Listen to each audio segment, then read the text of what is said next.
What's up, guys? Yesterday we got the updates for the playoffs, and before we kick things off, guys, go subscribe to the crew. The links are in the description. Whole roundtable, guys, and of course the Cowboys abroad as well. Yes, but guys, a huge congratulations and thank you to Jamal Swayne. Taking over. Yes, I mean, yesterday he backed up everything he said, and he pushed us through the victory. I don't know, but we got it, guys. Thank you, Jamal. You're down here, a donation weekly winner. So let us know if there's anything you want us to rock out there other than your love for the Cowboys, man. It's 52 weeks of our weekly winners, and man, we've had a large amount of people that just helped this channel out from the top. So I'm in the process of kind of making a little thank you video to everybody who's helped out the channel. But special thanks to the weekly winners every week that keep pushing it and taking over. And again, we appreciate each and every one of you guys. So thank you all. Thank you all in the chat. And let's get down to some Cowboy business here, because I'm ready to talk some Cowboy football. A lot of people out there in the media talking this shit about, the Cowboys, weak division. The Cowboys, they got lucky. The Cowboys, and then other things, other that's one set of excuses. And the other things are, well, Dak played great, but he's not consistent. Dak played great, but that's what the stats. Who cares about the stats now, right? Now it's called cherry picking. They pick and choose when they want to use it. Oh, the stats look bad for Dak. Let's take them. Exactly. Stats look good for Dak. Let's take them. But when I'm saying for the good and the bad ones. But when the guys who in this situation that want to find a way that Dak to kind of prove their agenda, it's like it's not just saying, okay, let's look at the facts and then kind of say, okay, there's other factors than just Dak is not good. I'm saying that at least some of these people try to say. There's other factors, but I mean, you know what they are. But what I'm trying to say is that when you see Dak play the way he did without 3 offensive linemen, starters, and the other ones, and there are backups pretty much, except for Lyle Collins, perennial backups. So you're looking at this, what Dak did with that, no Ezekiel and Elliott, and I've heard a lot of different people say a lot of different things the whole day. Mm-hmm. But yeah, in the end, I do not like the decision by Jason Garrett. I do not like the decision about playing these guys to the end. That's already went and passed. Pissed about that. We got out there pretty injury-free, but it's still a stupid coaching decision, in my opinion. And there's a million reasons why we said it yesterday. I still am on those. But look, it's done, right? Can't cry over spilled milk. And in fact, the spilled milk ended up turning into something better in a way. And I don't think it showed us anything new about Dak. We knew this about Dak. It didn't show us anything new about the defense. We know they come up with a big stop. We know the tight end. I know Blake Jarwin. He had 7 for 7 in one of the games. He kept getting better and better every week. But Dak, that's kind of the point. He said pretty much have to win the Super Bowl to silence the haters. Yeah. Go win the Super Bowl. But not just to silence the haters, but that's the point. It's the Cowboys, I don't feel like are generally going to be taken seriously until we reach a certain point, and it's going to be, I think, either the championship game or the Super Bowl, because until then, even if we keep winning, they're going to find ways to keep counting us out. We've seen it. Exactly, and that's the thing is that I think we do better when we have that, but exactly, it's up to us. Nobody's talking about us. Good. That's good. That's a good thing. Let them talk about all the other teams and the flashy. I don't care about that. See, that's what some Cowboy fans want to worry about is the stats or his non-stats or and now the ones that worried about the stats. Some of these Colin Cowards and that kind of stuff on Cowherds, whatever those guys, those kind of guys that looking now that I don't care about stats. Look, we've been honest here about stats. Stats are important.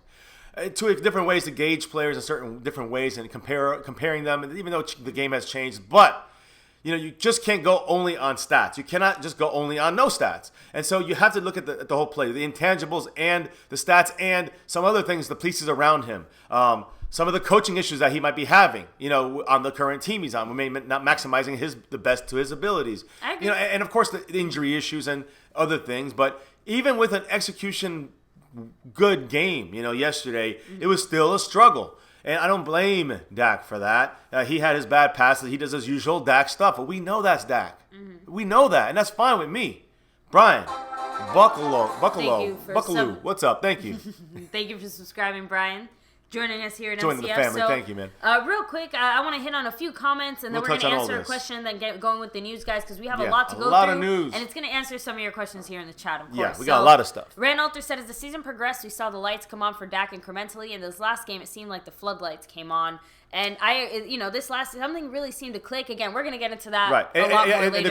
The quick answer, yes, something seemed to click in some ways, but I just don't want to put too much into it because of the opponent. But listen, there's other factors to put into this. But at the same time, it turned into a positive, not by Jason Garrett's plan. He was planning something else by a tune-up. He didn't want this as a tune-up. But it ended up being a good tune-up for the team because of the way they had to come back and win. And it is really a microcosm of what the entire season has been like and what the playoffs probably will be like and will have to be like for us to win the Super Bowl.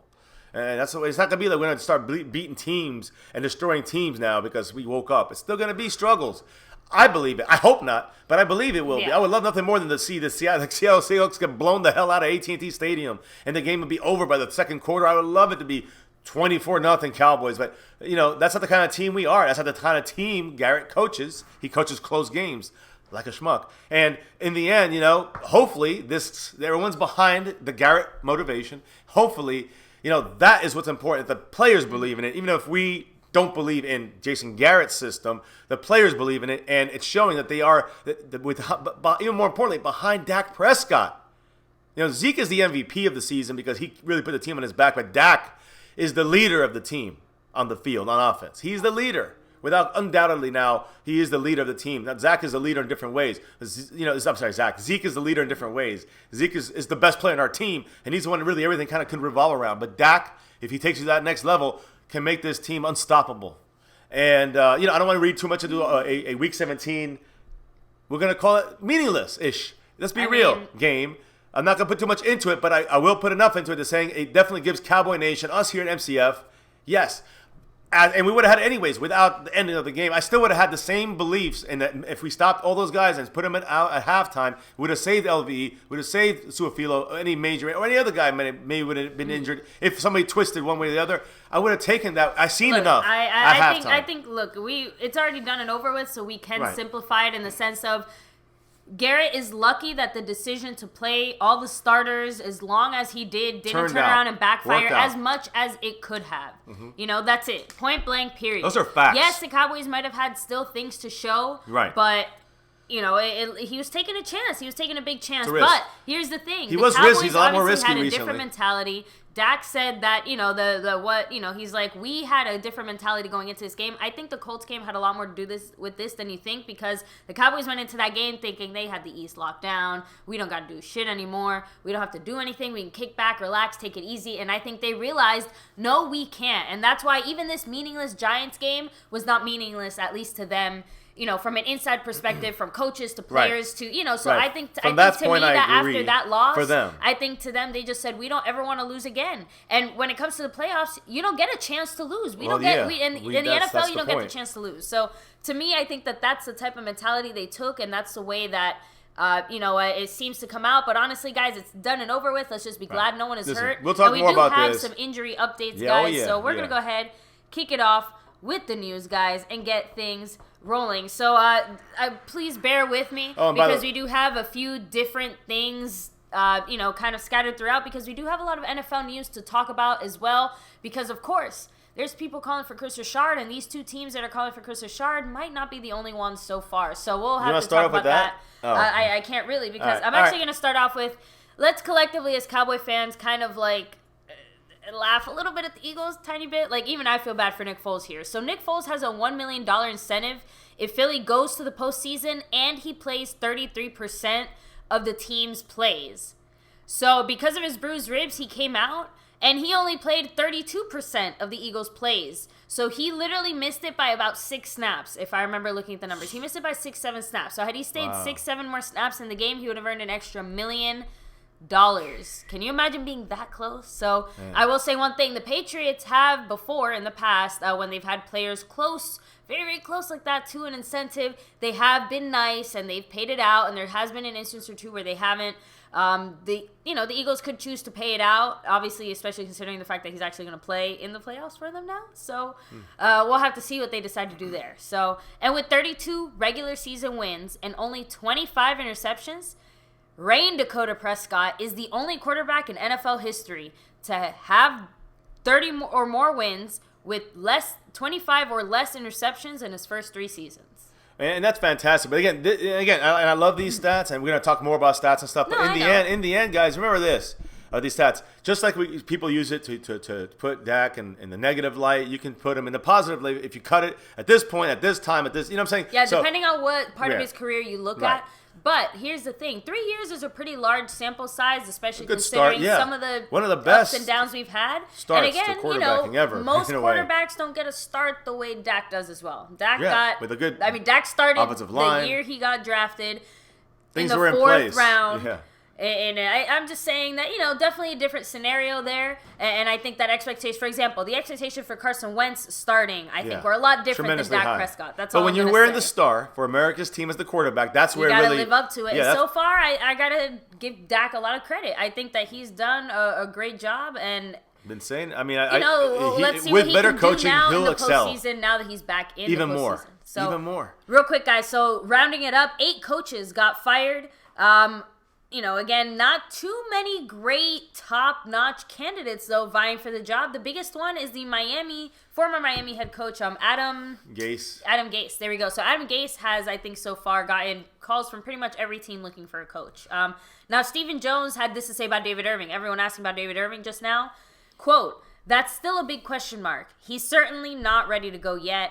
He'll be back getting treatment again this week.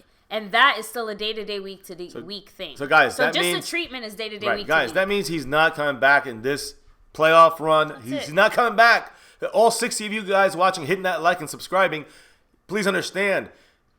You can ask it a million times. I sometimes try to ask it and find out, maybe this is not true. No, this, just by everything that's been said the last 4 months, this guy is not going to be playing for the 2018-19 NFL season. Right now it's the playoffs, 2019 playoffs. Mm-hmm. He's not playing wild card, divisional, conference championship, or Super Bowl. He's not going to be playing. If we win a ring, he'll get one, but he's not going to be playing. Remember that. David Irving's done. Justin, unfortunately, with this season. Really, truly, the Cowboys have to be one of the luckiest teams in the NFL. What other team has a quarterback that was drafted anything less than a second round? I mean, a major starting, he's your starter, we've invested in him. I guess true, Brady. So there's a couple quarterbacks out there that were drafted late. Wasn't Aaron Rodgers kind of drafted later? Wasn't he like a 4th rounder or a 3rd rounder or something like that? There was a couple guys out there drafted low. Listen, it happens. Brett Favre was currently playing I know. now. Well, I just named 2 of them. Okay. I think 2 out of 32. 3 out of 32. 3, right? And I'm sure there's a couple more sprinkled in there. My point is that it happens, but it's rare. It's not on the, it's a harder thing. Tomlin has not been fired yet, but throw into the fire Pittsburgh is burning. Yeah, Pittsburgh is imploding.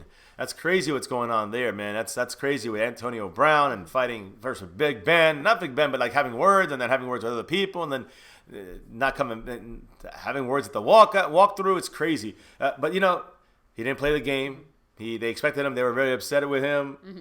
I don't know. Le'Veon Bell gone. Antonio Brown gone. Big Ben probably going to be retiring very, very soon. If not, he was drafted in the 1st round. Who was? Aaron Rodgers. Oh, okay. Then my fault then. Late 1st. Okay. Russell Wilson was a late 3rd. There you go. There it is. There's a couple other guys. Russell Wilson. So I'm just, again, the Tom whole Brady. point in general, obviously, my point is that it doesn't tend to really pan out, or if it does happen, let me see, the 3, Dak, Russell Wilson, and Tom Brady are the 3 that come to mind. Okay, so either way, guys, there might be 1 or 2 more, but my point in general, I think, still stands. Yes, that, it's rare. It's a rarity. It's like hard. I said, the situation that happened there with Dak starting. But anyway, let's get back to it. You can say that about Tom Brady and he's got Bill Belichick. You can say that, about some of these guys. True, but did Brady start his rookie year as a starter for the team? That's what I'm trying to say. Dak, from the first day,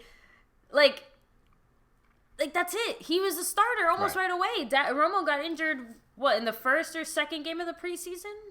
Oh, for us? It was the 3rd game with the one he was out forever, the Seattle game? Yeah, that was the 3rd.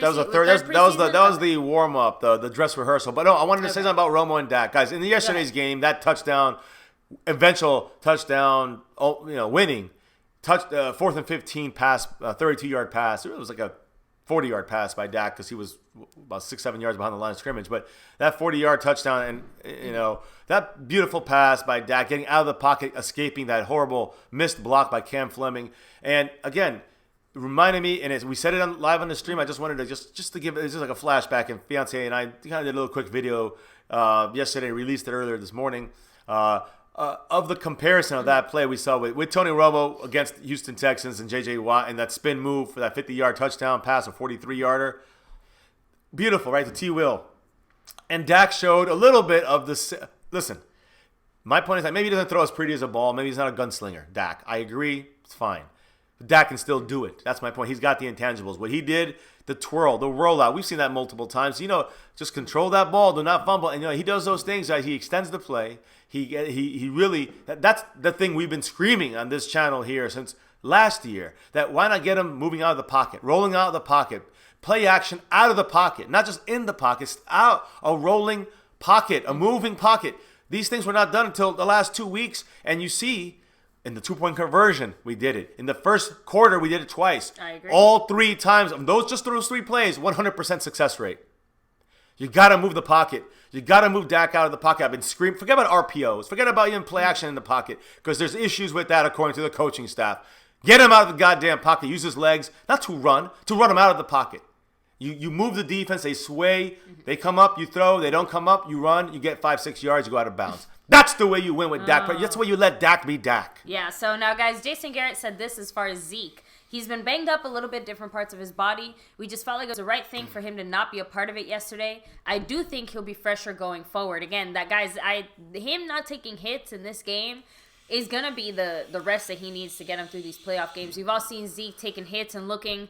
a little rough around the edges. And especially buckle as the season up has gone because on. Zeke is gonna be used in this game. He's gonna only be taking more and more hits. So he's gonna be used in this game and beyond. I mean, we need Zeke, and not necessarily to win the game. We can win it with obviously we can win it without him. We need Zeke to just be there. Imagine how much more help Dak has when you have Zeke there blocking for him in the pass game. When you have Zeke, the threat of Zeke. Rod Smith is one thing. He's good. He's average. He's a good backup. We've been saying that all year. The point matched is up. Exactly. This is what Zeke this is team a threat. was able to do without their starters. No Zeke excuses. in there being a threat. Zach Martin on that offensive line, along with Xavier Su'a-Filo, hopefully back, and Tyron Smith. The full, not Cam Fleming missing every other, completely whiffing on every other block in the pass protection. I mean, Dak did this good against a shitty New York Giants team in New York on the road. We did. Listen. We're ready for this team. I know this team is. I don't know about the coaches. I don't care about the coaches. This team, the players, the nucleus, the leaders, the ones that we rely on, the MVP of this team, Zeke. He's healthy, like you said. The Dak Prescott, the leader, the one that pulls us out of every mistake that he and or the team and or the coaches make. Dak saves the day when he needs to. He's number one the last 3 years since he's been in the NFL. He's the number one comeback kid in the NFL. Better than everybody. All right? So this year's second place behind Drew Brees. So my point is that Dak Prescott is a special intangibles player. And you got to develop him better. You got to have better coaches. We don't have that now. That's in the future. We'll leave that for the offseason. But right now, let Dak be Dak. You see what happens. And you can win a Super Bowl with that, with these new offensive linemen in place and Zeke back there. You know what I'm saying? When you get him for the playoffs, forget about the Giants and all the things he had stacked against him. Yeah. The whole year, the Giant came on top of that, and now we get these guys back. The 4 guy, I mean, that's a big group of 3 guys right there. It's going to help this offense overall, run game, pass game, and on defense. It helps us by having these guys on offense. So, love it. I love it. Exactly, guys. Now, the Raiders are hiring NFL Network draft analyst Mike Mayock as their GM. So... have fun with that over there. He's an analyst, and then you got the ESPN. And Jason Garrett said... analyst. Sorry. It's all right. Hey. No, I know. We have a lot of news to talk about, guys. So Jason Garrett said he expects all of his players to practice this upcoming Tuesday, except for David Irving. Okay. He said even Tyrone Crawford is going to be at least limited in practice. And Tyrone Crawford is apparently the biggest injury to keep your eye out for. LVE apparently only has a calf bruise, guys. So he said he's going to be okay, but remember that bone bruise that, Zach Martin has been dealing with all season. So someone asked earlier who our season MVP would be, and honestly, I'm torn between Zeke and Zach Martin because Zach Martin is number one, hands down, the number one guy at his position in the league, and he's been playing seriously hurt all year. But an example. But at the same time, the way that Zeke has been able to carry this team and keep things going, it just... But some people will say, you know what? It's just impressive to me. I think Zeke is the guy because everything kind of runs around Zeke, but at the same time, the offensive line, there's more than just one guy, so there's 5 guys.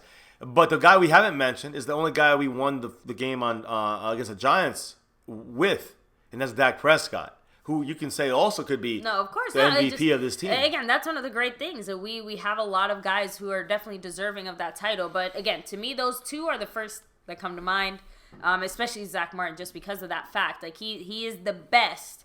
At his position. Best guard, yeah. In the best offensive lineman. And he's been playing seriously hurt. Like, when Jerry Jones said, like, the amount of pain that he is in that you like, we don't even begin to understand, and that he's playing through. Yeah, I mean, and I see Zero God says Zeke sets the game. He does set the game. He sets the way every defense plans for us. They don't set it around Zach Martin. And they really don't. They say Dak try to beat us. And they do try to cover double or use certain coverages against Cooper. But Zeke, the game plan for every defensive team is stop Zeke. That's number one on the top of the list. Not stop Cooper, not stop Dak, not stop Zach Martin or any of the offensive. It says stop Zeke. That's what every defensive coach says in the first thing to their defense to their teammate to their players. I want to say Voodoo Alpha. I don't know if you're out there watching right now. Voodoo Alpha, man. He sent us a message here. He said, everyone says how Dak with 25% or lower is a good thing. To Voodoo Alpha, he says he's a high volume quarterback. Sharpshooters only need a handful of attempts to hit their mark. A quarterback like Dak is like a machine gunner, keeps throwing because sooner or later he will hit the target. Will not be tight roping it, but he will be getting it there consecutively. And that's a good point by Voodoo Alpha. He said Happy New Year as well. Thank you. Happy New Year to you as well, Voodoo Alpha. But yeah, I wanted to make sure we that's another good point. We always said, the less amounts, the better for Dak, right? Because it's more of a kind of controlling the game. But in the game when he needs to take over, and we've seen it all the way back 2 years ago. We know he can do this. We saw it in the playoffs against Green Bay 2 years ago in his rookie year. We had nothing going. It's like we didn't have Zeke. It's like we didn't have Dez.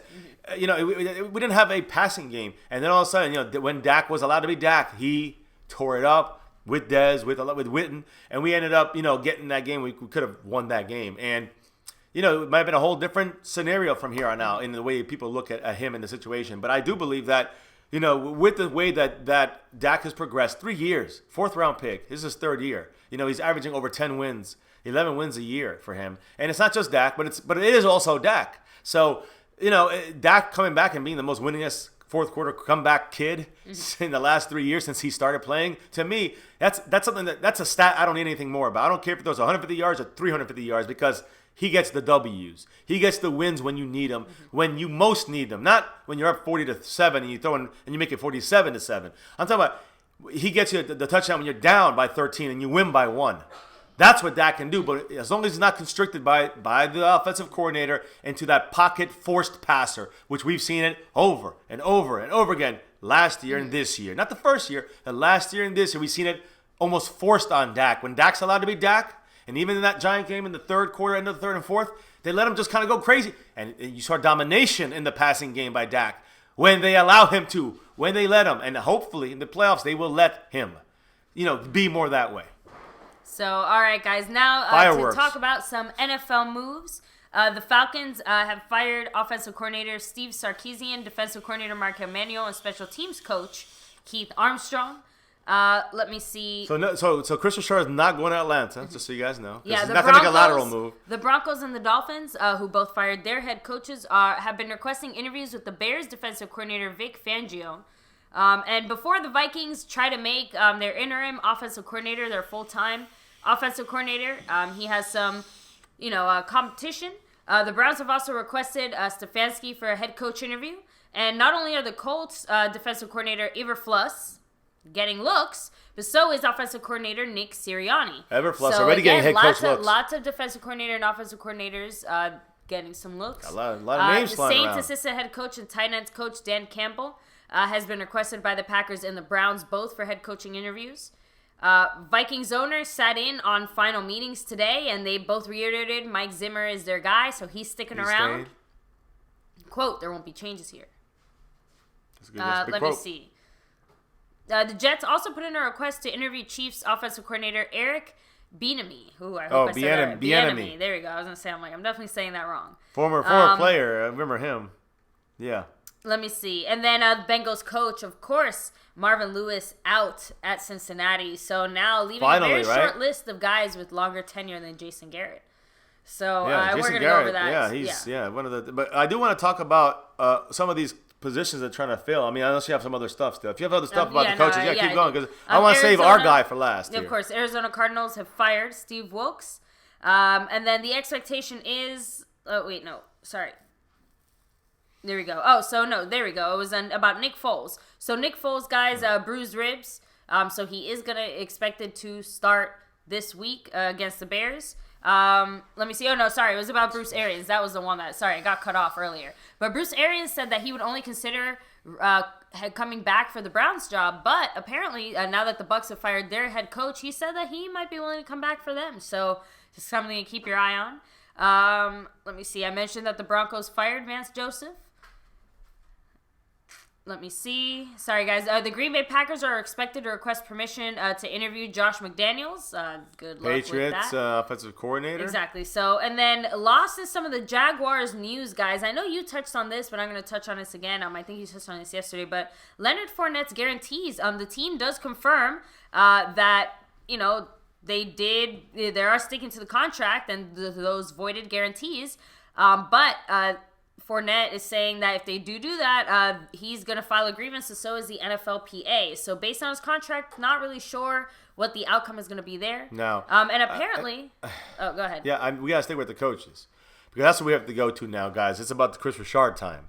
Now, this is the biggest concern I have, and I've had, and I'm going to have in this offseason, honestly, to the degree here, is keeping Chris Richard. All right, so already, as the first day open, you said there's 8 new coaching spots open, and Chris Richard is already a candidate for 2 of them. And we know Cleveland was interested, but they're not one of the names. The Jets, the New York Jets, and the Miami Dolphins, as of a couple hours ago, the Dolphins and the Jets earlier today, they're both interested. They both want to interview him, and here's how this thing goes, guys. I want to make sure you guys kind of understand the way things go. When you are a coordinator, okay, like Everfluss, all right. So Matt Everfluss was asked to go to interview with the San Francisco 49ers as for a defensive coordinator position. So when it comes to a defensive coordinator position, right? So Everfluss was a linebacker coach / passing game coordinator for the Cowboys 2 years ago and last year. But 2 years ago, he was going to get an interview from the 49ers. And Jerry Jones said no. Now, you ask, why can Chris Richard get an interview? Why is he going to get an interview with the New York Jets and the Miami Dolphins? Well, there's a simple reason for that. There's an answer for that. It's the rule. So, owners and teams can turn down requests from other teams when they're interviewing for any other position than a head coach. So, if you are a team, the Bengals, and they want to interview somebody for the head coach job, they can pull anybody they want off of any roster and interview them, and that team has no say whether they can interview them or not. So there's no right of first refusal or denial, because the Cowboys said no to Everfluss, and then he said, well, and when it came time for him to take over for Marinelli couldn't retire in a way and had to look for the next in line because Everfluss said, I'm not staying in Dallas, I'm leaving because of what they did to him the year before. This situation is different for Chris Richard. He has an option now. Kind of like the way Will McClay had an option to go to Houston in the last offseason and go there. And he decided to rein it back in and stay in Dallas. He's not a GM, but he's kind of the player personnel, the head of play. So he's kind of as close as you can get to that spot. Now, going back to Chris Richard, we know he's going to take over for Marinelli next year if he stays in Dallas. Or at least we assume that was the plan, right. At least for him coming in. Right, that's the plan for him coming in. 2 years at least. I think they got him for 2 years of the contract at least. But the point was, it was really a 2-year plan for the Cowboys to be sure, and then, go from there. Now, listen, he's the difference maker on this defense, in my opinion, as a whole. He's the one that is the glue that holds this tire, all the pieces on this defense together. He's the one that made them, elevated them. He's still going to make mistakes, still a young defense. He's going to make mistakes, but all in all, this guy has been, there's no improvement like we've seen in a team way, in a team sense. I've ever seen such a big jump like this from a defense that was looking good last year to one of the best this year. So, anyways, that has a lot to do with Richard and the emergence of all the other young players that we have on our team. But yeah, no, and no, Dak, I kind of agree with you on that. I feel like they shouldn't be able to request interviews till after the playoffs. That's but true. I do understand because, again, every other team, their season is done. They can't just sit there and twiddle their thumbs for a month. I have no problem with wait. Exactly. Obviously, if you're in the playoffs, but if you're on the other side, I'm just saying I do get it. The world doesn't stop turning just because you're in the playoffs. I just feel like if you're in the playoffs or like your team is involved in the playoffs, then you should not be able to be considered until after your team is eliminated. That's the way I feel. Like everyone else, you guys can you interview, fire, hire, do whatever you want. But if your team is in the playoffs, then you and your staff cannot be interviewed until your team has been eliminated. I wish they would change it to something like that. Yeah, I think that would make it more fair. The thing is that for the Jets, right, their whole head coaching position. Now listen to this, guys. How is the media situation in New York? The Giants, New York, New Jersey, tri-state area. It's hard. It's harsh. They're gonna judge you wisely. They're gonna judge you. I mean, not wisely. They're gonna judge you harshly, and quickly. They're not gonna give you 3 years for. They're gonna judge you quickly. Now, you got a bunch of Jet players. One of them is one of our former Cowboy players in the defensive backfield. He loves to, he's going to go into a new situation with a bunch of new players dealing with a harsh New York media. And that's not going to scare Richard. That still should not sway him because the money is it's where it's at, right? Except taxes. The state taxes, guys. You got to pay like double taxes. They're in Jersey. It's where they work. They got to pay. They got to pay taxes there. And then they probably also paying New York taxes, depending where they live. They got to pay double the amount of taxes. Guys, listen to this. He's gonna listen to this. If the Jets, I'm reading this quote here. It's a fact. If the Jets were to hire Chris Richard as their head coach, New York Jets, Chris Richard would likely pay more money, all right, just in state income tax, than the amount of money that he currently earns right now with the Dallas Cowboys. And he's going to get an uptick if he goes to defensive coordinator next year. He's going to get a big boost. So, again, big boost there. Cowboys, yes. A lot less taxes, and happy cost New of Year's living. Eve to you too, Purple Potato Waffle. Thank yes. you. And then, Happy New Justin Year's Crow Eve. said, New Year's. Responding to No Dak. Let me see. Lassay Inkrai said, we didn't have Amari Cooper. Now we do. That opens up our running game. So and we're gonna talk about all that. Rand, I do agree. A guy like Richard does want more than money.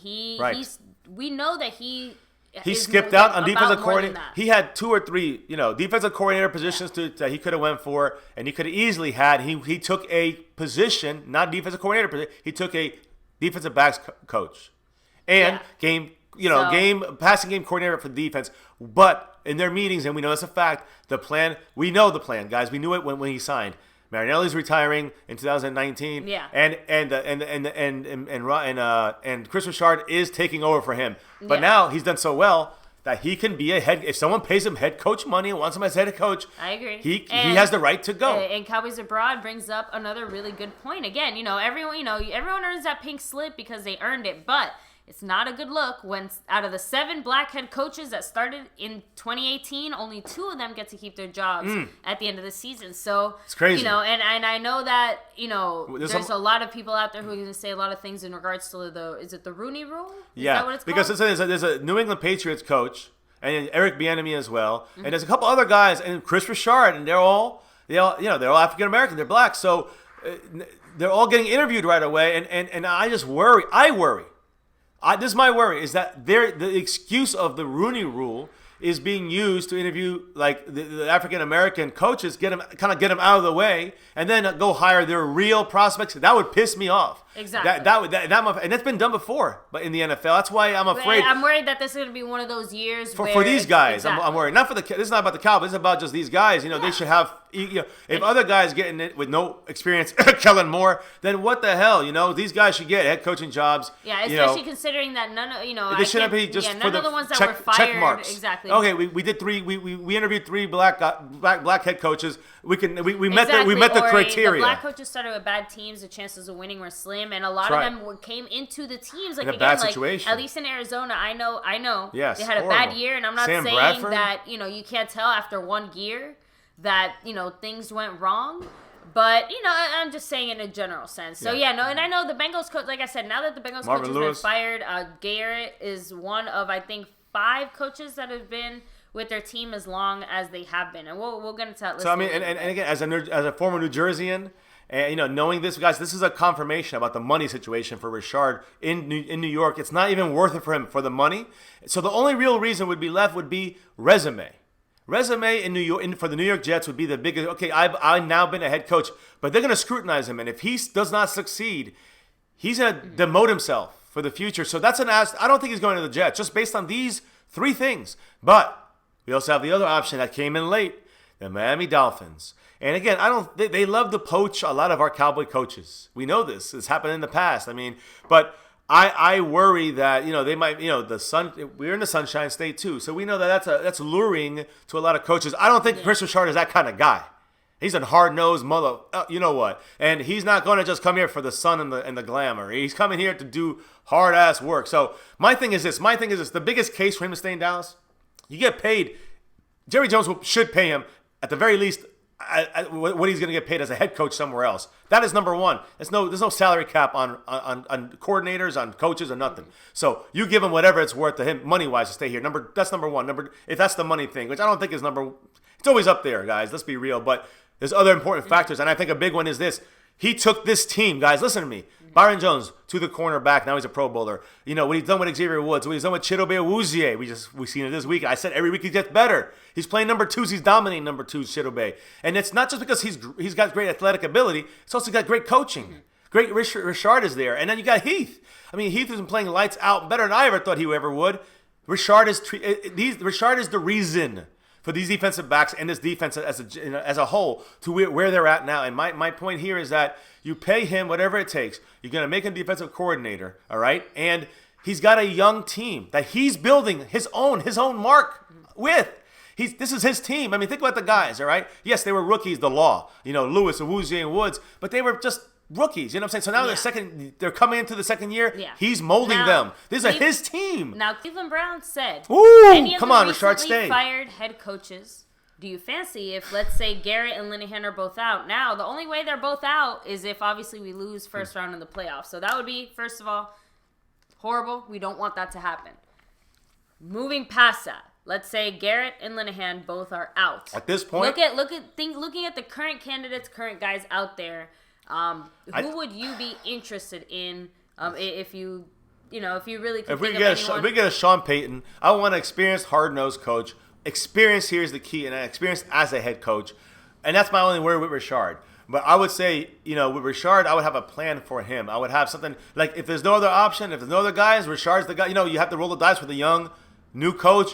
I feel, what I'm saying? If I'm thinking about the Garrett. As OC or head coach? As the head coach. If you were going to lose somewhere else, if you had no other experienced, hard-nosed coaches, I would roll the dice with Richard. You hear what I say? He said realistically can come in. I said. Okay, well, when it comes to realistically, honestly, that's a tough one because realistically, I don't see Garrett leaving. And as offensive coordinator, I think there's a handful of guys that could realistically come in. There's a lot of coordinators. But it depends. Yeah, but we'd have to see who's still available. Head coach is the bigger issue, and that's the thing. You have to really change everything. I don't think that's going to happen. And if it did, maybe you want to go from the inside, and that's the Jerry Jones way. You go Chris Richard. That's me. If you're going to go internally. If you're going to go, if there's no Bill Cowher or there's no hard-nosed coach like Jim Harbaugh that's going to come over Sean Payton from a good lineage, from a good tree. If there's none of that coming here, you get with Chris Richard. Case closed. As far as I'm concerned, and listen, I think about it like this. When Wade Phillips was here, if I look back and I said, okay, I have a choice to get the carrot, even back then, or Chris Richard, I would take Chris Richard in a heartbeat. I'm just saying, I don't even know how they're going to do as coaches, but I know Richard is the kind of coach I personally think the players will respond to. I personally think that 1980, thank you, man. Have a great Happy New Year. Happy New Year, 1980. Guys, sub up to the whole round table crew down below. Yes. But yes, that's the guy. And again, it's not about me. I know it's a new generation, the whole thing, but listen, it's doesn't really change. When you want to win, you get someone like a Jimmy Johnson in there, that kind of mindset, and I believe that, these guys, you have to pick between Jason Garrett, back when he became the Cowboys coach, back when he became part of the Cowboys staff, actually, and knowing that he's going to be next in charge as the head coach, or Chris Richard. You talk about both young and inexperienced guys, without question. And first of all, Richard was more experienced at the point, where he is now than when Garrett was when he came to the Cowboys, because he won a Super Bowl, Richard. So, as a defensive coordinator, a defensive coach, my point is that if you're looking at that, I would, without question, you take Chris Richard. And at this point right now, even with the 10 years of head coaching, he's got over him, 9 years, whatever, he's got over Richard.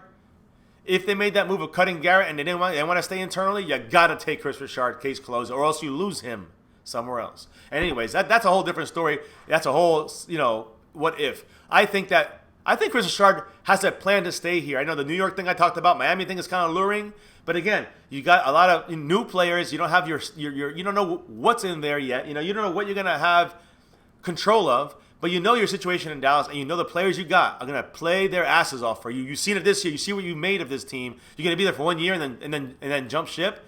It would suck for the Cowboys. I think it would suck for Chris Richard, honestly. And you speak about resume. The biggest resume is win a goddamn Super Bowl with this defense, maybe 2 Super Bowls with this defense, and then you become a head coach somewhere else. If not in Dallas, which I would say come in Dallas. But again, that's how you do it with the resume. With this team, you already got the best team you can have around you on defense. And dumbass Jerry Jones better not be so dumb when it comes to that money paying Chris Richard what he deserves, if not more, because he's worth it. I agree, but I think Richard, like you said, over and over again, Richard is the type of guy that this is more than just the money. Like, he's here to build something. I think that he came in here with the intention of truly building something great. And the fact is, it does bode in our favor that it looks like we have a pretty good team set up for some serious playoff contention for the next few years, right? I'm just saying, a viable team defensively, and I think offensively, too, realistically speaking. Once we get the pieces... But the defense has proved it. The defense is proving it, and they're still young. They're so young. Who would have thought they would have jumped from really good to top? Exactly. Top in the league. And to me, I don't think that's anything to laugh at. And yes, you can go to another team and build it or fix it or repair it or get that team to that place. But that's the point. Richard got them there now this year. Like, I feel like he does want to continue to see that through. We'll see. I guess we'll have to see. But anyway, I want to keep on going with the news, guys. Sorry for that detour, but I wanted to definitely touch on the Chris Richard factor because, again, as we voted here in my Cowboys family, and right now Zeke is this jersey, guys. You can vote on that too. Which one you want to wear for Wild Card Weekend? It's going to be the white Zeke jersey because it's a whiteout. If you're going to the game, we're all white with your white jerseys. And it doesn't mean color rush. It means just a white jersey, not your navies. Mm-hmm. But the thing is that what was I lost my focus. I'm sorry. Let me see. It's all right. Fiancé, take over. Here you go, guys. So Xavier Su'a-Filo actually outperformed Connor Williams. Yes, 1980 against the New York Giants. So he did really well. And you know who said that? John Owning, who was a big time proponent of. He's a big backer of Connor Williams over Su'a-Filo. Yes. Even he agreed. That Su'a-Filo earned that spot. This game he was Connor Williams had a bad game. Just to put it honestly. Daniel Mesa with the $5 holla. Happy New Year. Mesa. How about them Cowboys? Baby? Playoffs. Thank you Playoffs? so much, Daniel. We're gonna go ahead and add you up there to the leaderboard. Kicking it off in first place. Yes. So, yeah, Richard wants to put his name on an organization, not be second banana his whole career. I agree, but he could put it on here, can't he? But that's my point. He could come in here. He could literally bring about the next revitalizing of the Cowboys franchise and you know what I mean? Yeah. Bring back, again, that dominant Cowboys team that people have come to expect when it comes to the star. The team that when you think of the 90s, that kind of dominant team that we had. I think Richard would love to, again, bring it back, and again, his own way. And that would be history, because what's more historic than America's team? What's more historic than the Dallas Cowboys when it comes to marking your place in football history? And if he was to make it, Doomsday 2.0, whatever you want to call it. But my point is that if you were to build a team like that, he will get a head coaching job eventually in a more solidified way, in a more proven way, in the sense of and he's going to make more money in a probably a better control. He's going to have more control over the team way. Not maybe he goes to Miami now. And they won't pay him more money because Jerry Jones will probably match it.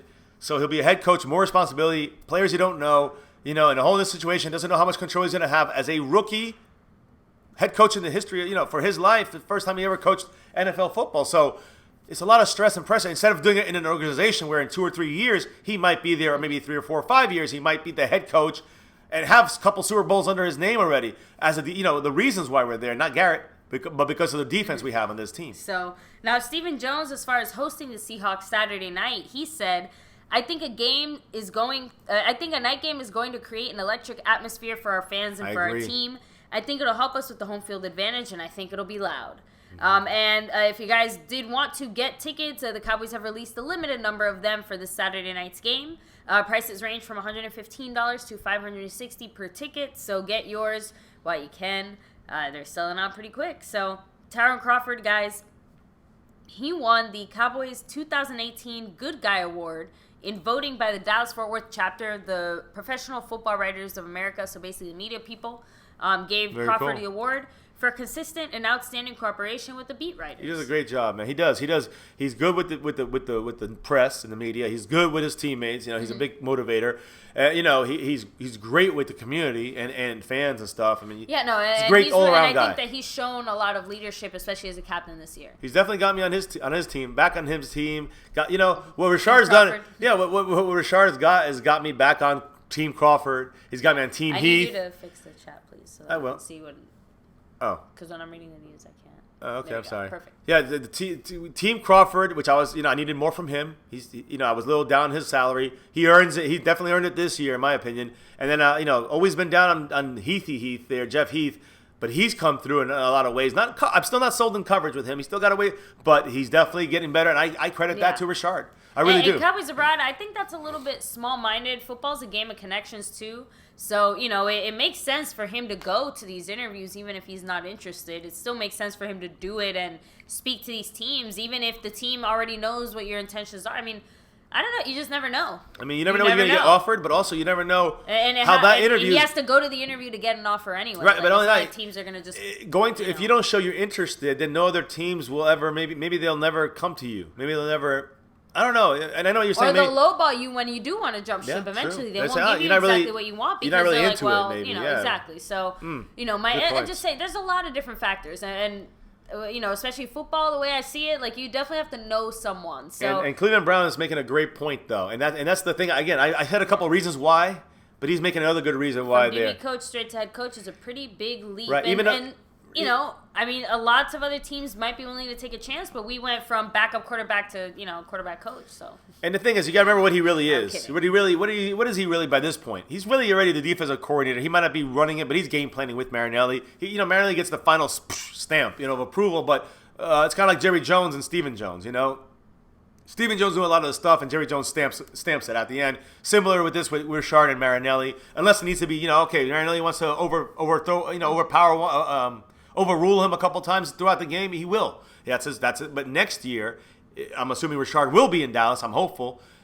Richard will be doing that. He'll be the one saying no, yes, no. I think you'll see even a more aggressive defense next year, even a better defense next year with this team and Chris Richard together. That's the key. Together. Somewhere else, it might not look as good. He might not get the players he needs. He might need 3-4 years, and by then, New York's going to chew him up and spit him out. The media I'm talking about, you're going to see Miami, they're going to be sick and tired. How long did they land with Gase? How long did they give him? And he's getting a million other offers. Yeah. Cowboys abroad, no, but I have used an interview at another job to negotiate a raise. So I'm just saying, that's true. The interest. There's ways. If he doesn't go to the interviews, you got to show interest. And let's say he goes to the Jets and they're offering him, I'm just going to throw out a random number, $10 million, whatever it is, I don't care, $10 million. He can't tell Jerry Jones, pay me $15. I love the beard. Until he finds out that the Jets were going to pay him $10. And the Jets aren't just going to tell him over the phone because he says, well, I'm not going anywhere, so tell me your offer because I won't move from my couch unless you tell me. It goes both ways, He has to show enough interest that, the Jets will at least tell him. I don't know what to say, guys. Anyway. It wouldn't be worth it for him to go to New York. So, yeah, and the 5 coaches that still have longer tenure that are currently still employed here by the NFL: Belichick, Peyton, Tomlin, Harbaugh, and Carroll. So, I see Super Bowl, Super Bowl, Super Bowl, Super Bowl, Super Bowl. Surprise. Maybe this year. Let's see, guys. Let's make it happen. So, now Tank, as far as the Cowboys going into the playoffs, he said, we're ready. We're ready, man. Ain't no more talking at this point. It's time to go to war. So, and LVE, as far as his injury, he said, quote, I'm fine, just a minor bruise. We talked about that. He just has a calf bruise. And then Cooper, as far as the playoffs, he said, I've only played in one playoff game, and this is my 4th year, so I understand more that these opportunities don't come around too often. It kind of gives me extra motivation. So hopefully we get to see some extra Mari Cooper, right? Just no frustrated Mari Cooper. So, and now Dak, guys, his resume after 3 seasons, 49 total games played. His record's 32-17, 3 winning seasons, 2 division titles, 2 playoff appearances, 85 total touchdowns, 67 of them passing and 18 rushing, 38 turnovers, 25 interceptions and 13 fumbles, a 96.1 average passer rating, a 66.1% average completion rating. That's fantastic for inaccurate. 10,800 passing yards. I'm rounding up a little bit there. 8 fourth-quarter comebacks and 14 game-winning drives. Boom. And guys, that's like the those most last telling two stats. Yeah. But guys, overall, he's a winner, and that for 3 years as a 4th-round pick, get thrown into the fire for America's team is highly impressive. I don't care if you're the biggest Dak lover or the biggest Dak hater. That's impressive, and there's other reasons for the good and the bad. Let's not forget that. But for just on that. The whole thing, whatever it has been, it's been pretty damn good for Dak Prescott. So he's done a lot of that with a lot of bad things going on as well. Yeah, guys, Eberflus is over in Colts. He's with the Colts right now. So, yeah, defensive coordinator for the Colts. The Senior Bowl, guys, is going to be hosted by the Raiders and is going to be coached by the Raiders and the 49ers. So it's kind of an interesting spot for the Raiders, seeing as how they have 4 picks inside the top 35. So they're going to get a lot of scouting done there. And the Jaguars coach, Doug Marrone, said that, I said that already, that they did confirm they removed Leonard Fournette's guarantees. So now 5 teams are... But you said they released his 4. They got rid of Leonard. You just kind of brushed it over. Oh, sorry. No, Doug Marrone said the team did, in fact, remove guarantees from Leonard Fournette's contract. Leonard Fournette. We're switching up for a minute here. We just jumped. I know we jump around, but... Sorry, just lots of news today, guys. Yeah, Leonard Fournette from the Jacksonville Jaguars, he got in that fight. I think it was in Buffalo, and all that stuff went down, and he got suspended for 1 game. He appealed. Obviously, he lost. Yeah, and because of the contracts right now, the way they're written now, and that's one of the things we have to talk about in the CBA. But because of the way it was written and the way they all have to be written, if the team has an option to void out, to not pay you your guarantee, your certain things, your contract, your guarantees. That's a lot of lost money for Leonard Fournette on a BS technicality. Let's be real about it. He was defending one of his players. He got suspended, whatever.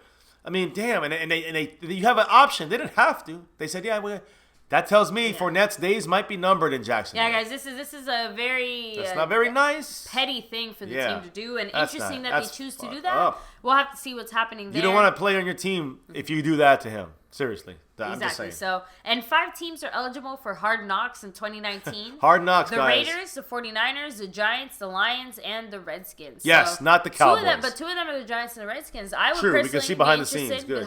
The Giants is when they'll go with the Giants probably. They want to see Odell and Saquon and Odell doing his bathtub and stuff and his hot tub shit and. True, and the Redskins might not be a good look, especially they don't know where they're at. Hey, you gotta no guarantees anymore. I mean, that's a big chunk of money, and again, to me, that's like you're saying, hey, you're not really worth it to us. That to me, like they did to Kirk Cousins in Washington, the way he felt about that, and the other situations we've seen here in the past, whether it's Le'Veon Bell, in that situation, it's just. These things are going to be, they're going to bite you in the ass sometimes if the team kind of shits on you. So, Yeah, so in Cleveland makes a good point. Fournette keeps getting injured. If we had him instead of Zeke, the Cowboys would be frustrated as hell with his injuries. Great point. So maybe, again, that's the point. Because he's been hurt for so long, finally he's healthy and then he screws it up and misses a game over a dumb fight or what the team feels like is a dumb fight. Maybe so. No, I agree. But, again, I think you have to look at the context. I don't know. I mean, I'm with you when it comes to the context. I think the team is definitely... I think it was the fact that if it's what I'm thinking, if he didn't do anything malicious or anything like that, he was just defending his player in a scuffle, and he got suspended like any player. Probably a bunch of players got suspended. If they're doing that to him because he's just the guy who's getting the money, to me that tells me they don't want him. But he wouldn't want to be there. Fournette got injured this year, didn't play for much of the season. They're trying to screw him in case he's injury prone. So they're trying to get out of the contract, and that's what they're doing. That's what I'm trying to say is that they're parting ways. The NFLPA did file a grievance, guys, but again, because of the way the contract's structured, not really sure if there's any grievance to be filed because they can technically do it. So again, guys, definitely keep your eye out on that. We had that option with a player we had. Who the hell was it? Was it David Irvin or was it somebody we had something situation where they had something happen in the office? And so many things I forget, but it was, and we had an option. And I remember the Cowboys said, I think it was David Irving, because we could have done something with his contract and because he didn't show up for one of the OTAs or something like this, or he wasn't at some of the other, whatever it was, and it was already, he didn't go to Oxnard, I think. He was going to get fined, and the Cowboys chose not to fine him, you know what I'm saying, or not to deduct his paycheck. Wasn't it because he was in like rehab, or he was doing something? They had to get, the Cowboys had the option to do it. The Cowboys said no. Okay. The Cowboys said, we're not doing that to our guys. So, in that sense, at least the Cowboys did the right thing, in my opinion. In general, the Cowboys organization does tend to be loyal, pretty fair to their players. Not just loyal, but fair, because again, it's not like they're just going to let a player continuously get away with things or not fine them or not punish them, so to speak, and stuff like that, but they're not just out to get at players for no reason. Cleveland Brown cracks me up because I just had Cowboy and Hendy. You guys saw him a couple weeks ago back. Actually, after it all turned after that Tennessee game. That next day, I was hanging with him, and we did a little video talking about actually that offline too. Like the McCaffrey got overlooked because of what he looked like, and McCaffrey, is obviously better than Fournette. So, anyways, go ahead. I'm sorry, baby. No, it's fine. So there's 8 NFL teams looking for head coaches. That's the highest turnover since 2013, when there were also 8 NFL head coaching positions open. And then sources that Antonio Brown missed practices, that there was a dispute with him and Big Ben. Other things, guys, he left at halftime during this past game. They're saying that he might have made up a knee injury just to get out of playing because he didn't want to play. Because another situation where lots of craziness in Pittsburgh. I think they're imploding. They're done. And I know Star 1111111 mentioned this in the chat that Seattle Seahawks actually spied our hand signals during the game, and they actually figured them out and used them against us, and that's how they ended up getting a touchdown as well. So remember I said about Doug Baldwin getting on the sideline getting pissed because he figured out the plays. Wasn't that where it happened? That's the next play they scored. Yep. Because they knew what the Cowboy defensive backs and they basically read Chris Richard. Richard got to come better this time. He better be ready this way. Cowboys have to do a better job of that. Richard's got to do a better job. He's the guy. It's on Richard, and if he somehow he's got to do a better job in disguising his tendencies to Russell Wilson and Doug Baldwin and these guys that can read the defense they've been playing against their whole lives in practices every single day. That's the key. One of the big keys to this game. We have to switch some things up, I think. And that's one thing I wouldn't trust Linehan on offense, but I trust Richard and Marinelli on defense. Mainly, hopefully, Richard has enough say where he can have Marinelli change it up enough where we're not going to go and lay back on some. I mean, I can't believe he let his tendencies slip up. Someone like Richard on that game against Seattle, which was closer than really the score dictated, and it was in Seattle when we didn't have nothing where our team was on offense and defense. So I think, and they're better too. But then there's 2 chainsaws running into each other, but one's at home. The home chainsaw got to win, and that's this one right here. So, yeah, guys. So now Russell Wilson on facing our Cowboys Saturday night. He said, quote, "We have a tough task. Dallas has been playing great. Honestly, they've been one of the best teams in the NFL in the past, however many weeks, 6, 7, 8 weeks across the board. They've got a really good defense. They've got a really good quarterback in Dak. They have a great runner in Zeke, too. They've got some great players. Obviously, Coop is making plays for them. It's going to be a battle. It's going to be a tough test, but we're ready for it." Cowboys were kind of in the same spot that we were earlier this season. Just the beginning, it's a journey. You can't be the first one to feel like you have to win the race. It's a journey. It takes time. I think we've done a tremendous job of staying the course, very similar to how we have. It's going to be a great showdown. So everybody's saying I think the Cowboys are favored by 2.5 points. This opened, which means the home team gets 3 points usually. That's at least the old way I remember it being. The home team gets 3 points. That's it. And then so really, if you're favored, if it's an even game, the home team is really the underdog in a way. So in this situation, it's almost literally a split. But they're giving a half. In my opinion, this tells me they're giving Seattle a half-point favorite in this game. A half-point favorite. When you take the 3 points and put it back, and you go from 2.5, which the Cowboys are favored by. Cowboys supposed to win by 2.5, but they're at home, and that's why they're giving them the 2.5 points. So you get 3 points for that. You go back 3 points. Cowboys are actually not favored. It's actually Seattle favored by half a point, which is fine with me. I want the Cowboys to be the underdog. I want nobody to talk about us. I want us to be the one we're supposed to lose. We're supposed to lose to Seattle. Good. That's when we win. That's when this team shows up, and that could be enough. I mean, with this, all the things that happened this year, including the last stupid-ass game, all these things together is why the Cowboys could. And I said this last year when they were on the brink that somehow if we got in the playoffs last year, we'd be a team to be reckoned with because we went through so much.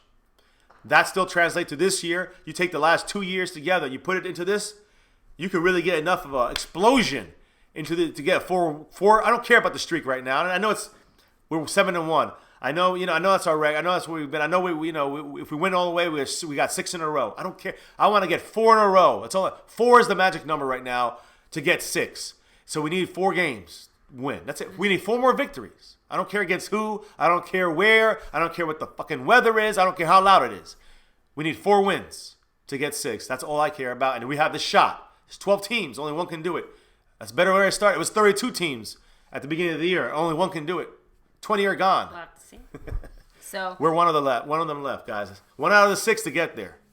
Since the start of the 2016 season, Dak is responsible for 17 total touchdowns when the game is within 7 points in the fourth quarter or overtime. He showed it a lot this year. He's tied with Russell Wilson and Drew Brees for the most in the NFL during that time. Wow. So, he's actually tied with Russell Wilson and Drew Brees, guys who have been in there longer. And that specific number. I know he's number 1 in bringing his team back. He's number 1. He passed Stafford, and he did it again, this last game.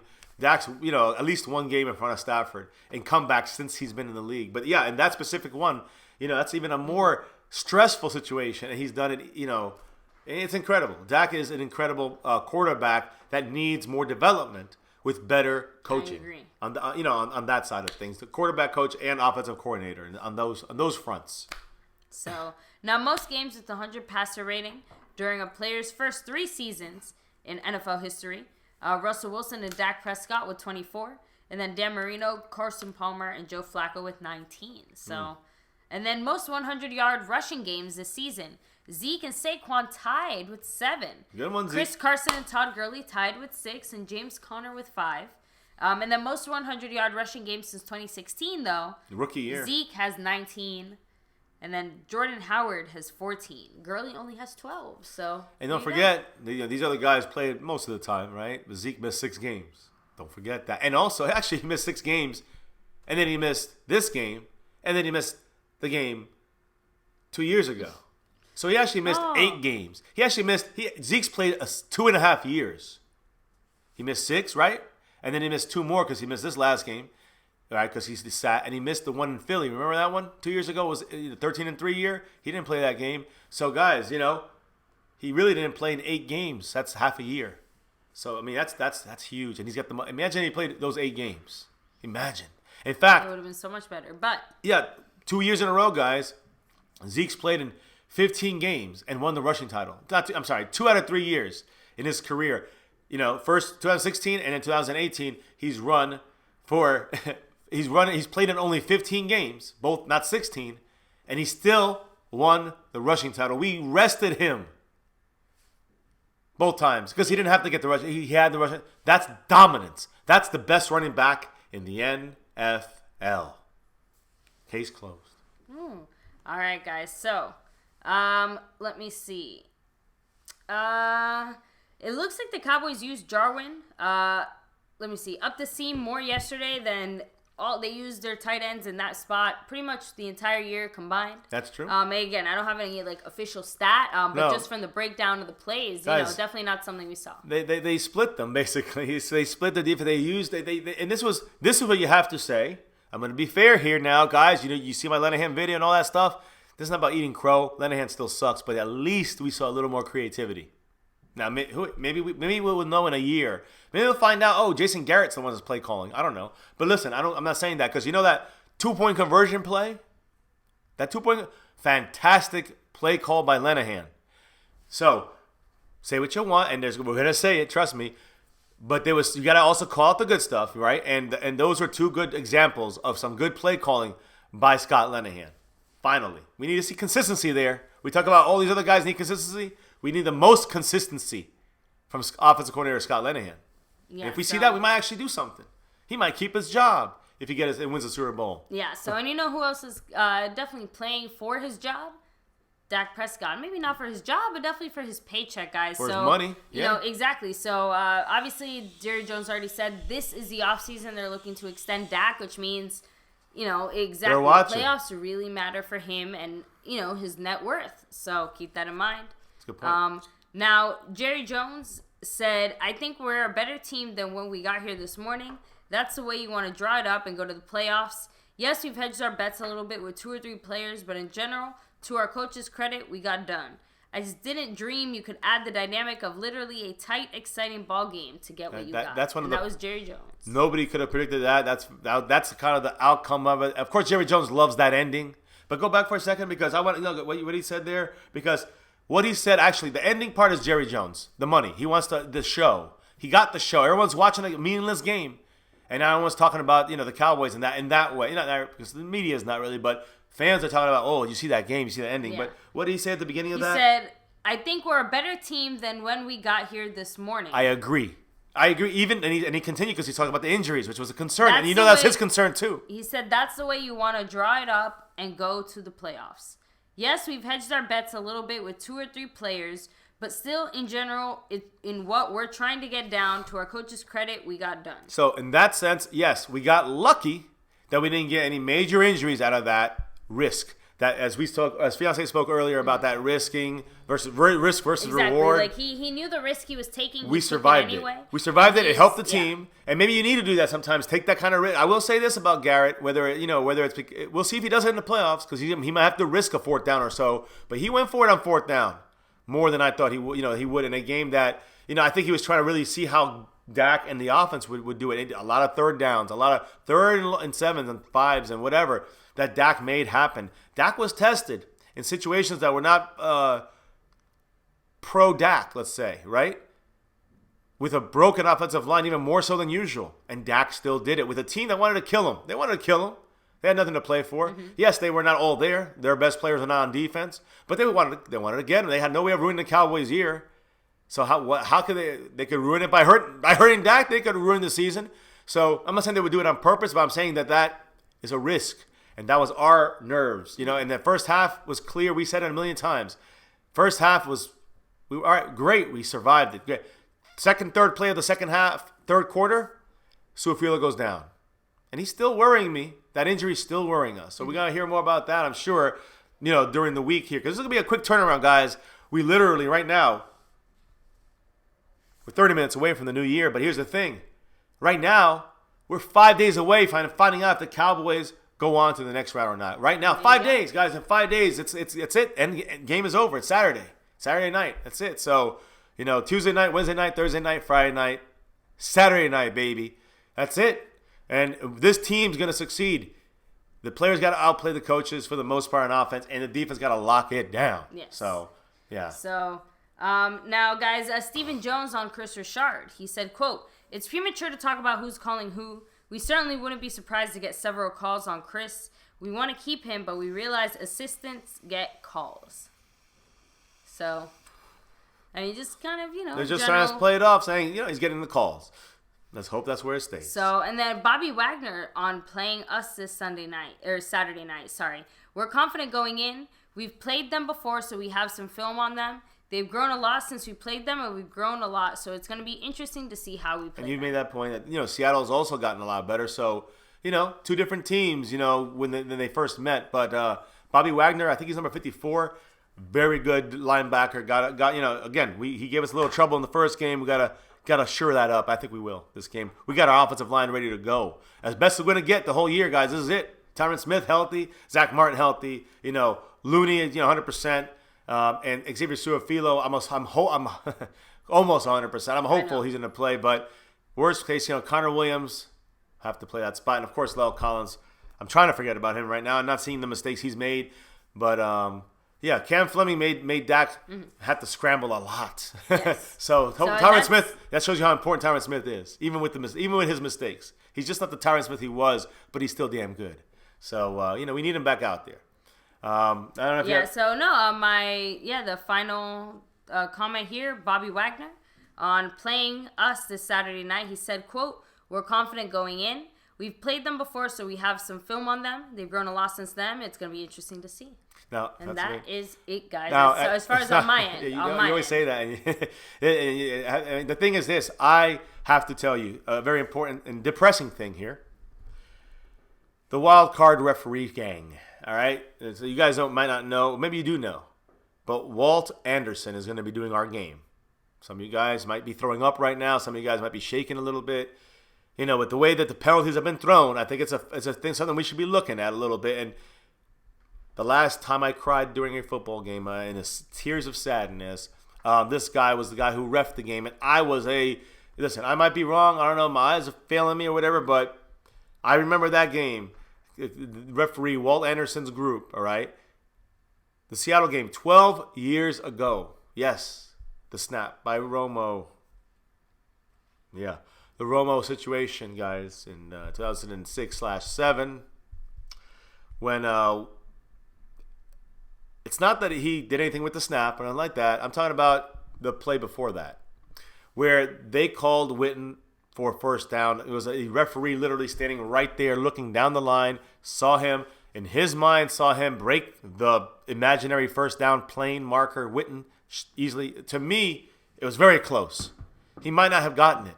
But on the field, and the rules was the same, on the field, it has to be, on the field, it was called a first down. First and goal, and the game was over. It was over in the sense that the Cowboys could run the ball in the end zone. It was a whole different situation. You know what I'm saying? There was going to be, it was a whole different, the Cowboys could have ran the ball in and ended the game. They had all their timeouts. It was just something where the Cowboys could have just get the touchdown and end the game. It's it. Whatever. And in the end, it really kind of changed the mindset because it took about 5-6 minutes before they kind of solidified, I guess you would say, the call, because the officials reviewed it and they said, no, it looks like he's about half a yard back. So they said that it's the right mark. Now, definitely was not a half a yard. It was not a half yard off for sure. Maybe it was half a foot off. Maybe. My point is maybe. That's the key word. It's got to be conclusive. And these refs, this referee group we're going to get on the wild card weekend, I'm not looking for no, you know me. I do not want to blame the refs at all ever. But Walt Anderson's group, back 12 years ago, decided to go with the controversial, well, it kind of looks like it could be short of the first down, so we're going to call it short of the first down. After they called it on the field, a first down. So, just something to keep in mind there for those Cowboy fans that don't remember that. Go watch a video of that. Maybe one day we'll put something like that here on MCF, and we'll show you guys what we mean by that play. Although, again, is there enough proof to show that he did not get to that first down marker? It's hard. The ball was so tucked in for Witten, it really was hard to tell. But I know the call was made on the field. 2-3 referees said first down, and all of a sudden they changed it. Changed a lot of things there. Bill Parcells was definitely pissed off. Anyways, that's a whole different story. I just remember that day, guys. To me, that's the most overlooked part of that whole Romo snap situation. It should have been first and goal on the 1 yard line, right? With it was basically a minute and a half left to play in the game, and the Cowboys would have just pounded the rock in there, probably ended the game with a touchdown, and given the Seahawks the ball back with probably 50 seconds, 40 seconds, and they would have to score a touchdown. That was dumb, guys. So, very, very, and again, there was other things before that. There was a lot of the way they stopped it. It was already called a first down. There was nowhere. Could they ever? It was just so upsetting, guys. Let me see what the crowd is saying here, because that's the one that really hurts me still. A lot of people saying this is the worst crew in the NFL. Walt Anderson's group, guys. It's worrisome to a humble fan like myself. Let me see here. So let's say I agree. This is a redemption game 2 ways in a row. Last year, Christmas Eve, they knocked us out of the playoffs when we got Zeke back. That was throttling for us, guys. And so we'll see what happens this year. We lost once to them. Let's get the payback. Come on. Happy New Year's, Pat. Happy New Year, man. Much love. Let me see here. We got 30 minutes, 28 minutes still for us. Oba, Carolina versus everybody. The $5 love drop here. Thank you, bro. He says, cheers to MCF. May 2019 bring nothing but success and growth to your channel. Thank you, brother. We appreciate it. Listen, we were hoping that the analytics told us we'd be at 2,000 by this day. We're at 3,500 plus. So thank you all out there for subbing up and being part of MCF, my Cowboys family. Boom, there it is. Thank you, man. We're just trying to make it fun, not just a discussion thing or just one person. You get different kind of people talking about football that know about football. Yeah, we're fanatics. Yeah, we go crazy and illogical sometimes. Yeah, we eat crow, whatever. I just want to see you win the Super Bowl. That's all I want. And I think every true fan, that's all they want. That's what it's about here on MCF. So thank you, Carolina versus everybody. And I hope you have yourself as well a very merry New Year. Happy New Year in 2019 as well. I hope everybody had a good 2018. Let's see where we can go in 2019. Maybe we get number 6 here to start this thing off. What do you think? By February, we get number 6. I love it. So shortly we'll be celebrating it and probably be on stream with you guys. Let me see here. I don't know which crew that was there, Incognito, who was flag happy. I don't know who ran that crew, but I know this crew right here. And again, I'm looking at the other guys here. Let me know if you guys know these guys. The Colts Texans game, which is before ours, is the Indianapolis. It's Bill Vinovich. Of course, we get stuck with Walt Anderson, the schmuck.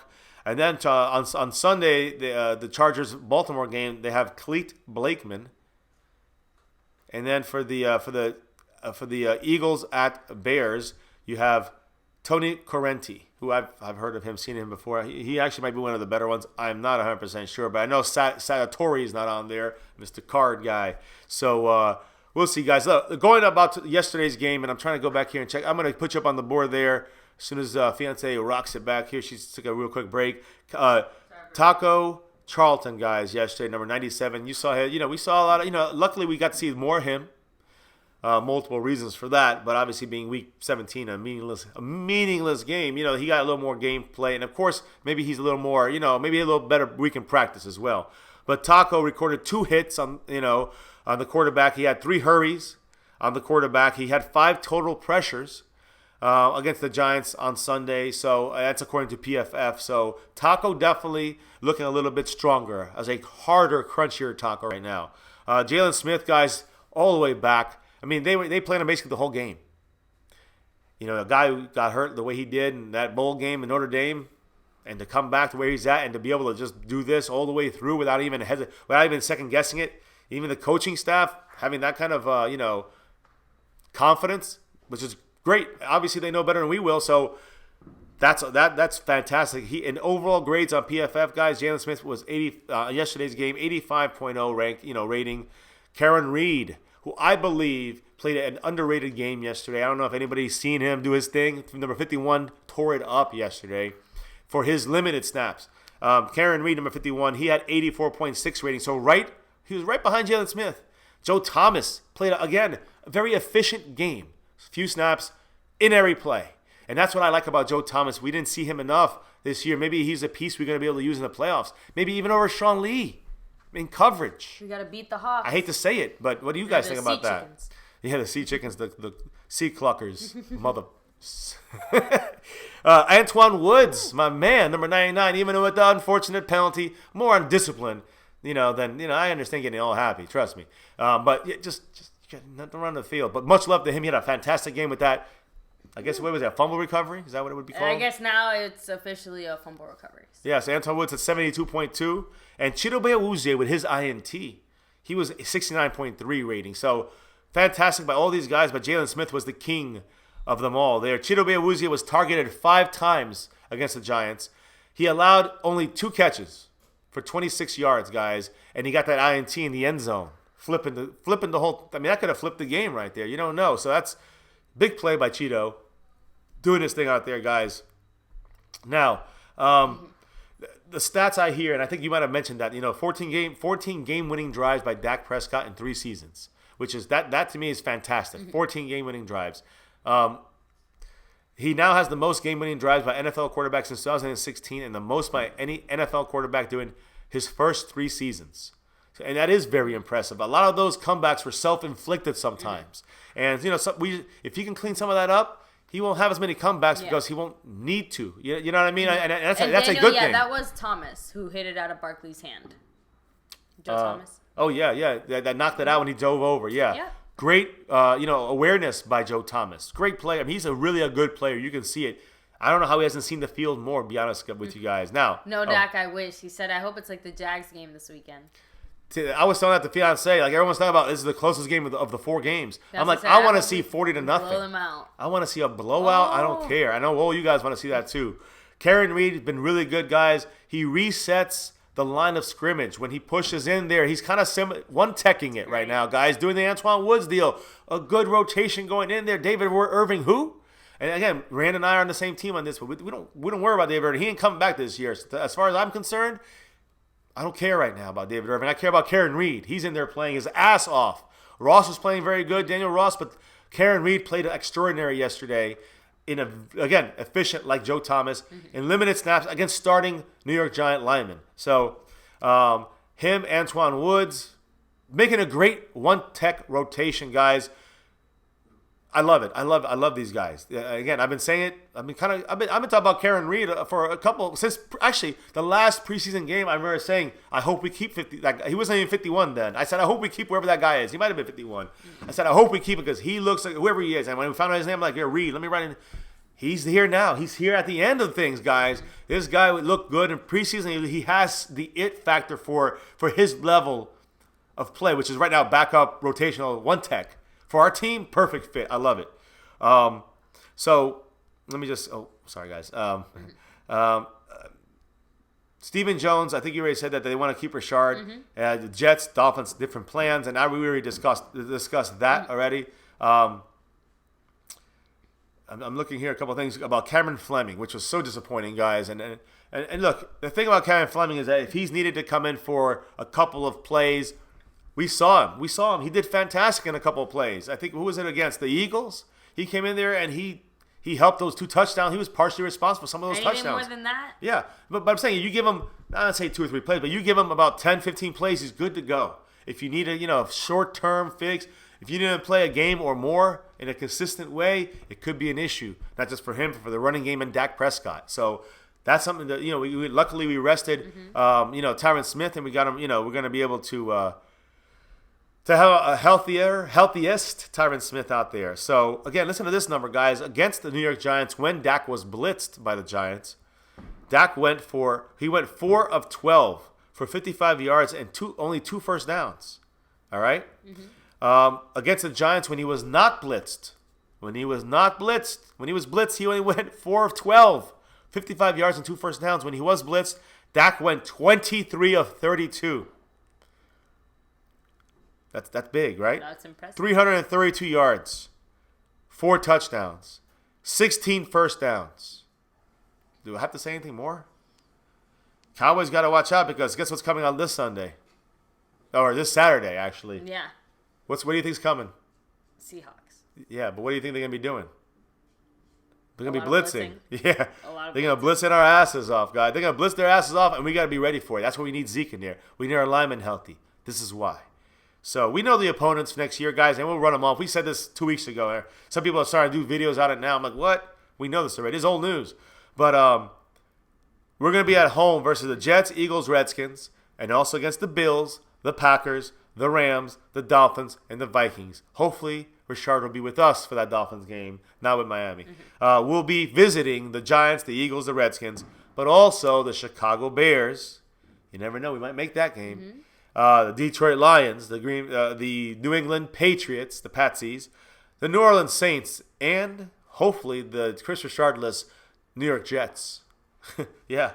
Both from the same division. They both want Chris Richard as their head coach. So now, Daniel Mesa, you got it right. 18 minutes left here for us on the East Coast until the New Year. So yes, we're going to have some kind of countdown on TV here. Sean Lee right now, according to a lot of people, is looking like a shell of himself, guys. And I'm so sad to say that he does like that. A lot of those plays, he had his back turned in coverage. He was out of position. I don't know if it's rust or it's Sean Lee. Either way, I don't know. I almost feel better with Joe Thomas right now in there, a little bit. In certain situations, especially passing ones. The Cowboys traded for Amari Cooper, right? And yes, he's had a couple bad weeks. They've been game planning better. The Cowboys, right now, with that pick they traded to the Raiders, will not be drafting higher than 21st. Thank you, the Raiders. We just traded a 21st first round pick, overall pick, 21st first round pick for Amari Cooper, which again, when used properly, will be dominant. Fantastic. Now, Brian Brodus, guys, on Talking Cowboys, I got to make a mention. He's talked about Chris Richard in multiple different ways. He said this. He said that Chris Richard has a great command of the locker room. Players love him. People will line up to work with him. He has that it factor. We cannot lose Chris Richard. We cannot lose Chris Richard. Did I tell you guys that I mentioned earlier? We cannot lose Chris Richard. So we can't do it. We cannot lose Chris Richard. That could be the biggest loss of them all if we somehow do lose him, guys. We cannot lose Chris Richard. That's just plain and simple. Now, I have something else to say here about Richard, actually, but I think you say this one already about the 100 QBR. Yeah. Okay, you did. All right, I'm sorry. Sorry, guys. I know what's going on in Here we go. So let me see. Cowboys Abroad said it was weird not seeing 10 plays called back from Tyron Smith's holding. The game unusually fast. Huh. That's a good point. Let me see. Brian Sharper said Happy New Year, Cowboy Nation. Thank you, Brian. Happy New Year's to you. Happy New Year. You as well. We'll be showing it in a minute here, guys. AF 15 minutes away. 1892 said, poor Sean Lee. I'm wearing his jersey right now. Oh, man. Sean Lee. I know. But, he'd still always be a Cowboy. David Irving is seen on the bench. How about that guy, Jado? Taco Charlton, guys, also stopped the run yesterday. I didn't mention that. He played good against the pass center. We saw a couple plays where he stopped the run. He also took up 2 blocks to help other guys get in there. Love it, guys. Jarwin, you saw about Jarwin going up in the seam more often. You got to credit Lenahan with that a little bit more. A little bit on that. So, yeah, we're not being unfair. Now, let me talk about quarterback salary rankings. You got Drew Brees, $25 million. Andrew Luck. This is for next season. So, this is the postseason, guys. Drew Brees, $25 million. Andrew Luck, $24.5. Russell Wilson, $21.9. I'm not going to keep going. 69th salary ranking for Dak Prescott next year, $680,000. He's ranked 69th in the NFL. Even Lamar Jackson is making more money than him next year. It's crazy, guys. So Jerry Jones really hit the quarterback lottery when it comes to saving money. The cheap quarterback lottery when it comes to paying him.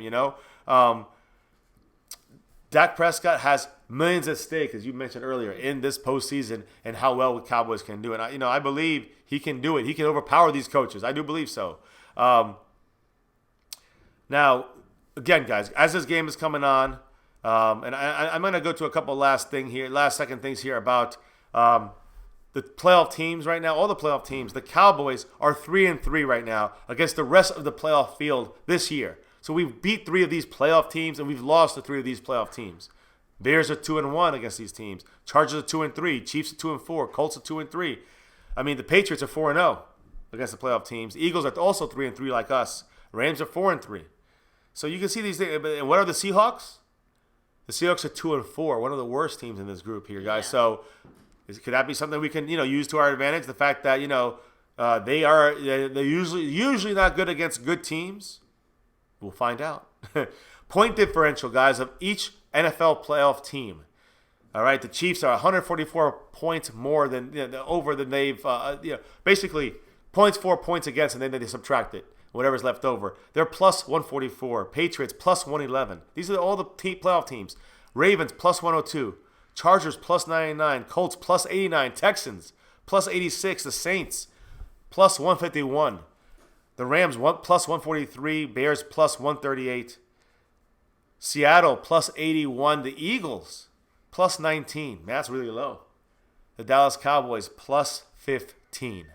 Only a 15 more points that we scored than we've stopped. I mean, we haven't scored much. Remember that. So we haven't given up much. So that's why it's close. So take that as you want, guys. So Cam Fleming, guys, on that touchdown, you'll see it in my other video that we have posted up here when Romo kind of escapes and gets out of the pocket and then throws that touchdown on 4th and 15. Amazing catch by Beasley. Amazing throw and play by live too. Dak. Like you said it, like, man, that looks just like that Romo. Reminds me of Romo. Watch that video, but also listen to this, guys. The first part of this, the left tackle Cam Fleming. Watch that play. He barely even touched Olivier Vernon from coming in. He had an easy sack like J.J. Watt against Romo. And you got the spin by Dak, who runs out of that play, guys. He's watching that on the field. He sees it developing. Then the throw by Dak. And then the catch by Cole Beasley in the end zone. The replay, the whole thing, guys. It was beautiful. And then the 2-point conversion for the win. And even with the mistake by Antoine Woods, the defense did what they did. We just showed what we do all year. We play close, heart-stopping, unfortunately for us fans, heart-stopping games instead of winning them outright. And then still, with Dak led, even with issues all throughout the game, whatever it may be, the whole year, still can pull it out. And I think we can do it against the Seahawks and beyond. And I truly think so, guys. So as far as I'm concerned, I'm good to go as we, almost rounding out here. We're going to stay for New Year's? We're going to chill for New Year's here? Because we got, 10 minutes? Yeah, I thought we said we were going to wrap it up? Yeah. So I don't know. It's up to you. You know what fiance wants to do. Well, sorry, guys. I want to be able to enjoy it with everybody. So. With what? With everybody? Is that what you want? Well, you know. Yeah. Well, all right, guys. So listen, we'll talk much more about this upcoming game tomorrow as we bid farewell here on My Cowboys family. What we're going to do is this. I'm going to let this thing run, all right, with our, My Cowboys family. Happy New Year, celebration to the new year as a good luck charm, guys, for our Dallas Cowboys to continue for number 6. That's what I want. I know that's what we all want here, guys. So yes, the fireworks are blowing up right here, guys. Now we can see them. Yeah, they're starting to blow up the skies right here outside, and they're really big, really, really big. Trust me, it's gonna be good here. It's gonna go off any minute here. So on that note, guys, oh, almost dropped this. There we go. You know it's about right here, guys. We're in wild card playoff weekend, and we're just getting ready. We're just gearing up, guys. But it is New Year's Eve, so we hope you guys have a very safe and fun, happy New Year's Eve and New Year's Day tomorrow. Yes, we will be live again, guys. Yes, we'll be live, and I have friends coming in from out of town. We're still gonna be doing our streams. We're still doing this simulation. Yeah, guys. Hop into the Discord, keep things going. If you want to go hang out there with the rest of the MCF Nation, keep talking Cowboys. Yes, guys. It's midnight here for us. Yes, East Coast. So yes, we're gonna celebrate it here. We'll let it run till after midnight, and we'll be off camera by then. You guys can still chill in here for a while, hitting that like button, subscribing, notification bell, following us on Twitter as well, and in Discord, guys, to keep this thing going. Much love, guys. You know what it's about right here. All right, this is playoff football now. Fiance can't even wait. And it's even more so because we're right here with you guys. And I woke up and the first thing I did was Cowboys. Cowboys, baby. That's what it's about. You don't know how long it's gonna last. You gotta cherish it, every second of it. And that's what we're doing here on MCF for the star with you guys. Cowboy Nation, guys, here on My Cowboys family. So never forget what it's about, guys. No matter what, guys, it's about the navy blue, the silver, and the star. Win, lose, or draw, good, bad, or ugly. Happy New Year or not, it's always one thing and one thing always, guys, right here in My Cowboys family and MCF. You know the deal. Now and forever, never forget. Go Cowboys! And Happy New Year. Yes, guys. Much love, everybody. Yes, Happy New Year and much love, guys. And again, to if Daniel you Mesa like what you're watching, hit the like button. If you're watching this on the replay, of course, let us know your thoughts in the comment section down below. But if not, guys, subscribe if you're new. Hit that notification bell so you don't miss when we're live. Yes, and shout out to Daniel Mason and Carolina versus everyone. Yes, I'm going to put you up on the board. Probably by tomorrow. I'm trying to do it now, but I don't think we're going to have time here. Or maybe we will. Let's see. No, we're good. We have 8 minutes. Cool. We have putting you up on there, Carolina versus everybody. Yeah, so in no doubt we would if it wasn't for it's hard to explain, but there's a big tree outside of the window, so you can see fireworks. You have to stand at a specific angle. And again, where we're at, we can see them because of the angle. Yeah. Exactly. So, but directly in the middle, you wouldn't be able to see them, and I'm not sure how it would work with the reflection because we did try our hurricane stream. We did try a hurricane stream to get outdoors and get some of the hurricane going on. It's hard. It's just too much. Couldn't get it. You really can't see it with the camera anyways, but you can see it over the treetops. Guys, thank you again for joining us. Hey, we got to give a huge shout out. Of course, Daniel Mesa and Carolina versus everybody, but the weekly. Yes, Jamal Swayne. Thank you so much. Stream bossing it. Rocking it out as the donation weekly winner and the stream boss with 76. So Tyron Smith takes it. But he is the winner right now. Much love. Let us know if you want us to add anything to the bottom little scroll. For you, Jamal Swayne, thank you. Much love to you. And guys, Happy New Year. Much love to you guys. We'll let it run here with you guys. Yeah, guys, let me do some very quick shout outs. We have Guitar Singing Zombie Killer, James Soros, Daniel Mesa Caballero, Navin Ward. Let me see. Game Time 3D, Cowboys Abroad, Pat 1984. Pappy.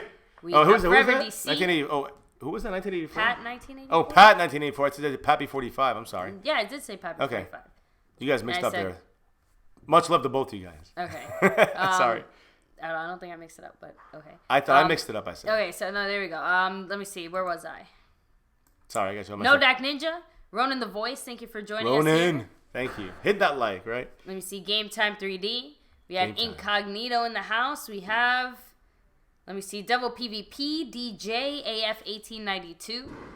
We had Justin Quarles in the house. Brian Sharper, thank you for joining us. Jonathan Cook, Joseph Sandberg. Let me see. That's as far back as I can go. Garrett Lawrence, thanks for joining us. Yes.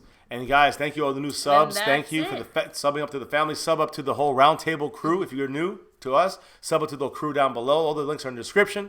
And guys, before we drop out of here, what do we got to do? We got to drop the beat. Right here in MCF, guys. For the star, baby. I'm ready. Are you? I know you guys are ready. Cowboys are ready. Let's get this win. Let's beat the shit out of the Seahawks. And I really just want to get past them and then get past the next team and get past the next team and get to the Super Bowl one game at a time. Guys, much love. Happy New Year. We're gonna show up we're gonna show you all the rings and things and all that stuff. 5 is greater than 1. And Happy New Year, guys. Go Cowboys. It's wild card weekend. And we gotta win it. We're gonna win it. Peace. Go Cowboys.